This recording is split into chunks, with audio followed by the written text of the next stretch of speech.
we can do is to help them. Now the month of Ramadan is coming.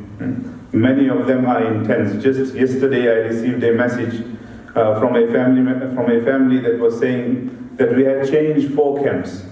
Every camp we went to, it was bombed out, we had to move again. Then it got bombed out, we moved again. This is our 4th camp that we have. The sky is our roof and the earth is our floor. We have nothing else besides a small tent that we are living in. We do not know for how long we will live. This is their condition. Let us help and support whichever way possible. As you will see that in Egypt, mashallah, right now, currently as we speak, blankets are being prepared, food parcels are being prepared, containers are being prepared to send to the Rafah border. How do these containers get there?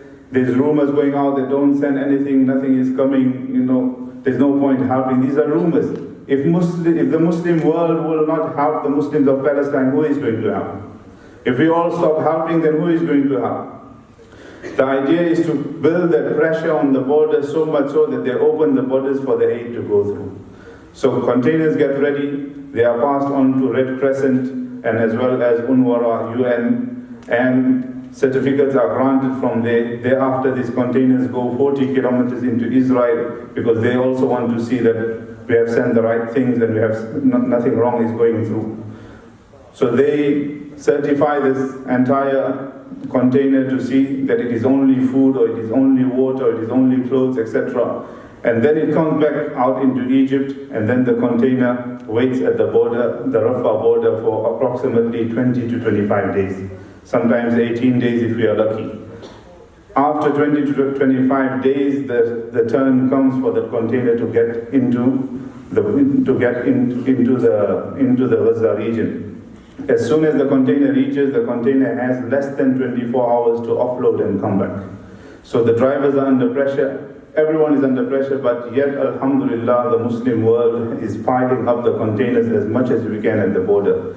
More than 400 or 500 containers gets piled up, then they open the border for about 30-40 containers to go through, then they close it again. After 2-3 days, the border is opened again, then it's closed again. There are lots of organizations lobbying against this, that more aid should go through, and we should also lobby, speak to our local councillors, etc., to say that how can we get more aid going to the people out there for this indeed, because Gaza at the moment is on the brink of famine.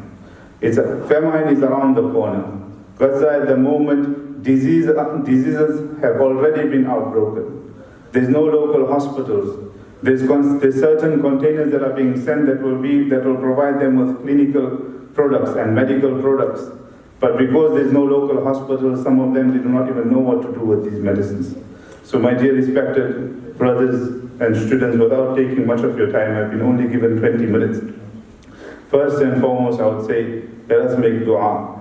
Secondly, in your arts and culture, wherever you can, draw the maps of Palestine, draw the flags of Palestine. And even in your friends that are out there, going to other schools, etc., encourage them to do the same. And thirdly, I would say that change the narrative that is out there. If you know any TV channel, you know any journalist that is out there, you know any news media, newsletter that is out there, talk to them, ask them to speak about the cause of Palestine. And thirdly, and lastly, I would say let us support in every way possible. May Allah Ta'ala give me, you, and one all the ability. Wa akhiru da'wana alhamdulillahi rabbil alamin.